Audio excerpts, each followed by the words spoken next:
I was torn between being a guitar player and a drag racer. I had built a race car, and I also was playing just garage band shit, you know? And the race car started eating me out of my house and home. So I sold the race car, bought a Les Paul and a Marshall, and got really serious about playing. We'd get up in the morning and practice, come home at lunch and practice all night.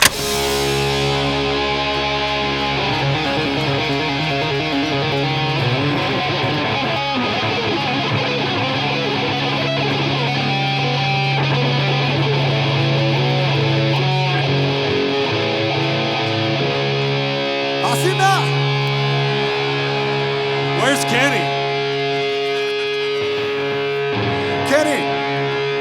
Kenny, come back here.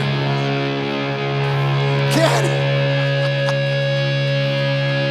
Give him room. He's got a solo right now. Do it out there, Kenny. Do it out there. You know, I was doing heavy metal before I knew it was heavy metal. My guitar playing is pretty much the same as it was, you know, maybe a little more structured, maybe a little heavier, but I play the way I play. I'm not the person who wants to the fad, so I'm very much the person, if you say you can't do this, I'm damn sure going to do it. I grew up in a very small town in Oklahoma, 5,000 people, so when I got to LA, it was like, whoa, there's a whole world out here, and it kind of fits in with what I've been doing for a long time, you know? So I focused. Yeah, I was focused. The only reason I was in Savage Grace was because I had gone, the bass player didn't go at the last minute. Jody was the rhythm guitar player, and the bass player was also the singer. So I spent 6 months trying to find a bass player. That's very important to me. No one could play the shit in LA. It was just, I would bump, and I got really cool hair. I can't do this, you know? So I joined Savage Grace. Very honestly, I'll do a couple of records with you, but I'm not here to be in somebody else's band. I shit my whole life for that. I had a business, I was an auto mechanic, I was making a lot of money. I put all my shit into a trailer, took my first wife along, and went to LA and never been there, not knowing anyone. So if this is what they do, they play their own, I can write my songs, I don't have to fucking play cover shit. I'm gonna give it a fucking shot. And, you know, at this time I'm 27 years old, you know, most bands have either made it or not made it when they're fucking 24, you know. But I hadn't really concentrated on guitar playing. I started concentrating solely on my guitar playing at about 24. So I was a little bit older when I got started. And everybody in my hometown was like, you'll be back in a month, you can't fucking hold your shit out there. That was good to say to me, because that made me for sure. In 6 months I had a fucking record deal, you know. And but it's not just about heavy metal. I don't know for sure that OMEN is, I'm not really sure what heavy metal is. You know, I think we're kind of pioneers of the power metal kind of thing, you know, a little bit more technicality to it, you know. Okay, when we first signed, I was a very close personal friend with Brian Slagel. We went to concerts together, we went to hockey games together, and there's no money in those first two records. $8,000, 7 days, haul your ass, you know, no perfection, no fucking around, you know? And we did this, and I worked a day job. Everybody did.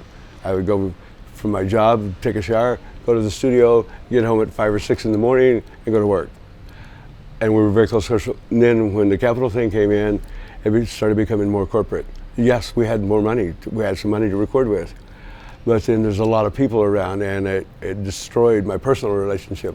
Because then there's all these people saying, fuck this, fuck that, you know, contract, blah, blah, blah, blah. And it was very disheartening. But The Curse is my favorite record, because the first time I got to spend some time, you know. You said The Curse? The Curse, yes. Yeah. I knew Battle Cry is sloppy to me. We were together 4 weeks when we recorded. But on the plus side, lots of energy, you know. They're good songs, they're great songs, but not much time to really polish them, you know. Do a take, move on, do a vocal, move on, you know. Mix, go, you know. You know, but by The Curse, with the Capitol came in, and we had a decent, not a great budget, not anywhere near most major bands, but a decent budget. And I got to spend some time in the studio, and you know, and think out some things. So for me, it's my favorite record.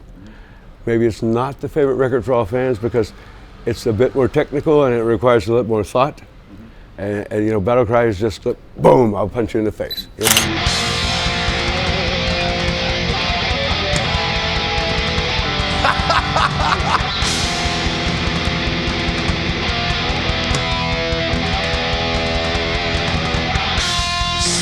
Line. Give me release.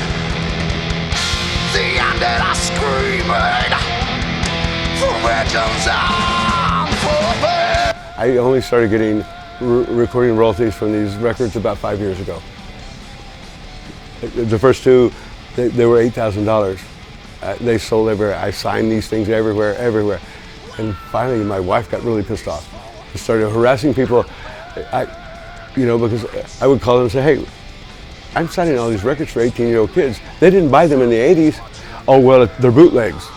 There's something bad, you know? And I just said, fuck it. It's not worth the fight, you know? As long as I can still play, fuck it. I'm never gonna be rich anyway. And my wife got really pissed and started harassing the fuck out of them. And then all of a sudden I see $4,000 in my bank account. I'm not sure what it's from. I thought it was a mistake. I was gonna tell her, I didn't want to take it from my bank because I didn't know what it was for, and then I figured out what it was. And so now they're paying me something, and it's not because Brian was a fan, you know, and then it became a business, and he's not very involved in the business anymore. Okay. But he finally called me. He goes, "What's all this shit about?" I go, "I don't get paid for these records. I'm not getting paid." And you keep re-releasing and re-releasing and re-releasing, and then you tell me they're bootlegs, and I know they're not, you know. Okay, let me see it. And then I got some, you know, it's not a lot of money, but it's a little bit of money. Okay. It feels good. I mean, at my age, I need all the money I can get. I don't work anymore. So, you know, but that's, you know, the thing with the Capitol thing, boom, it went real big. And the weird thing is, with the Escape to Nowhere record, which certainly not my favorite record, because it got slowed down as a producer. There's a lot of things I didn't like about it. My favorite one. It is, really. Yeah. It's being re-released right now. For 15 years, let's re-release this, and I said, I don't want to. I'm not very fond of the record. Get it. Because the 3 songs are finished, and then the money ran out, and the rest of the songs are scratch guitars, just what I played to play with the drums, and I was going to come back and put the guitars. So, but there was a song, and you know, the producer said, we need a radio hit. And that's in the first 3 songs, right? Which was the radio hit in that record? Do you remember? Thorn in Your Flesh. I said, I will write you a radio hit. It's one of the unfinished songs. But this chain, heavy metal chain that had all over the US, had a big audience, picked up on the song, and it stayed for 6 months in the top 40. And then now I'm getting much bigger crowds, not nearly the band I had before, that should have been getting the huge crowds, you know, but it's because the song was on the radio. And the producer said, it's not fucking a radio hit. I go, it's the radio hit. It's not even finished. Okay. All the money was into It's Not Easy, Bread Our Love, and the Escape to Nowhere song, which I do love that song. That's the time I would want to slow down. It could have been a really good record. It started off to be a kind of a follow-up to The Curse. It sounds like a classic heavy metal story. Yeah, I don't know. Yeah. Well, you know, hey, this is not an easy job. Yeah, no. It's physically dangerous. I'm always hurt by doing something because I'm crazy, and you know, it's very emotionally draining, and you have to be very strong inside because 90% of people go, you suck, that sucks, this is no good, that's no good, and you have to know it's good. And you have to say fuck you and just keep going. So after all these years in the metal scene, you consider heavy metal a subculture or counterculture against the typical norms? It might be, it was definitely counterculture when I started. It might be Metallica fucking sells more records than anybody. It might be a culture now. Yeah. I'm not sure I'm comfortable with that. Okay. Yeah. but you know, I don't spend a lot of time thinking about that kind of shit. I just try to do what comes from the heart.